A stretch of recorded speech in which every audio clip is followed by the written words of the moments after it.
दिल्ली सरकार का बड़ा फैसला, 1 अप्रैल से 15 साल पुरानी गाड़ियों पर बैन। दिल्ली की सड़कों पर प्रदूषण कम करने और पर्यावरण को सुरक्षित रखने के उद्देश्य से दिल्ली सरकार ने कड़ा फैसला लिया है।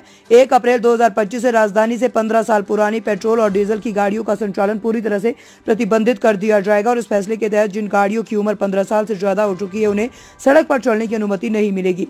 दिल्ली सरकार ने ये कदम सुप्रीम कोर्ट और एनजीटी नेशनल ग्रीन ट्रिब्यूनल के दिशा निर्देश के अनुरूप उठाया है। दिल्ली सरकार के नए नियम अनुसार 1 अप्रैल 2025 से 15 साल पुरानी पेट्रोल और डीजल की गाड़ियां बैन कर दी जाएगी। सार्वजनिक और निजी दोनों प्रकार के वाहन इस नियम के दायरे में आएंगे। जिन गाड़ियों की उम्र 15 साल से ज्यादा हो गई है उन्हें पीयूसी प्रमाण पत्र यानी पॉल्यूशन अंडर कंट्रोल सर्टिफिकेट मिलने के बावजूद भी सड़क पर चलने की अनुमति नहीं मिलेगी। यदि कोई वाहन इस नियम का उल्लंघन करता है तो गाड़ी जब्त की जा सकती है और भारी जुर्माना लगाया जाएगा। वाहन मालिकों को अपनी पुरानी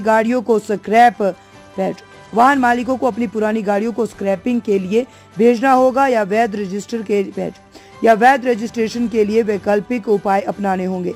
इस फैसले का असर क्या होगा? प्रदूषण में कमी आएगी। दिल्ली में वायु प्रदूषण की गंभीर समस्या है जिसमें पुराने वाहनों से निकलने वाला धुआं एक बड़ा कारण है। यह प्रतिबंधित प्रदूषण को कम करने में मदद करेगा। सड़क सुरक्षा बढ़ेगी। पुरानी गाड़ियां दुर्घटनाओं के लिए जिम्मेदार होती है क्योंकि उनकी ब्रेकिंग सिस्टम, टायर और अन्य पार्ट्स कमजोर हो जाते हैं। ई वाहनों को बढ़ावा मिलेगा। सरकार इस फैसले के जरिए इलेक्ट्रिक व्हीकल EVs को बढ़ावा देना चाहती है जिससे दिल्ली को स्वच्छ और हरित राजधानी बनाया जा सके।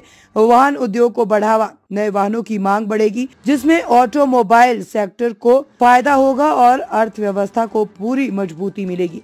क्या करे वाहन मालिक? गाड़ी स्क्रैप करवाए। दिल्ली सरकार ने अधिकृत स्क्रैपिंग सेंटर बनाए हैं जहां आप पुरानी गाड़ियों को स्क्रैप करवा सकते हैं और कुछ रियायतें भी पा सकते हैं। पुरानी गाड़ियों को दूसरे राज्यों में ट्रांसफर करें। यदि आपकी गाड़ी 15 साल से ज्यादा पुरानी है लेकिन अच्छी स्थिति में है तो आप उसे दूसरे राज्य में रजिस्टर करवा सकते हैं। रेट्रो ट्रैफिंग करवाएं। यदि आप अपनी गाड़ी को इलेक्ट्रिक वाहन में बदलना चाहते हैं तो सरकार ने EV किट रेट्रो फिटिंग की सुविधा भी दी है। अधिकारियों और विशेषज्ञों की राय, परिवहन मंत्री कैलाश गहलोत कहते हैं कि दिल्ली में वायु प्रदूषण को नियंत्रित करने के लिए ये जरूरी कदम है। हम लोगों को इलेक्ट्रिक व्हीकल अपनाने के लिए प्रोत्साहित कर रहे हैं। सरकार स्क्रैप पॉलिसी के तहत वाहन मालिकों को विभिन्न लाभ देने की योजना बना रही है। पर्यावरणविद सुनीता नारायण कहती है कि दिल्ली में प्रदूषण का स्तर खतरनाक स्तर पर है और इस फैसले से प्रदूषण पर काफी हद तक काबू पाया जा सकेगा। पर सरकार को ये भी सुनिश्चित करना चाहिए कि लोगों को स्क्रैपिंग और रेट्रोफिटिंग की सुविधा आसानी से मिल सके। दिल्ली सरकार का ये फैसला राजधानी को स्वच्छ और प्रदूषण मुक्त बनाने की दिशा में एक महत्वपूर्ण कदम है। हालांकि ये उन वाहन मालिकों के लिए एक चुनौती भी हो सकता है जिनके पास 15 साल पुरानी गाड़ियां हैं। इसीलिए अगर आपकी गाड़ी इस नियम के दायरे में आती है तो समय रहते स्क्रैपिंग, ट्रांसफर या रेट्रोफिटिंग के बारे में विचार कर लें।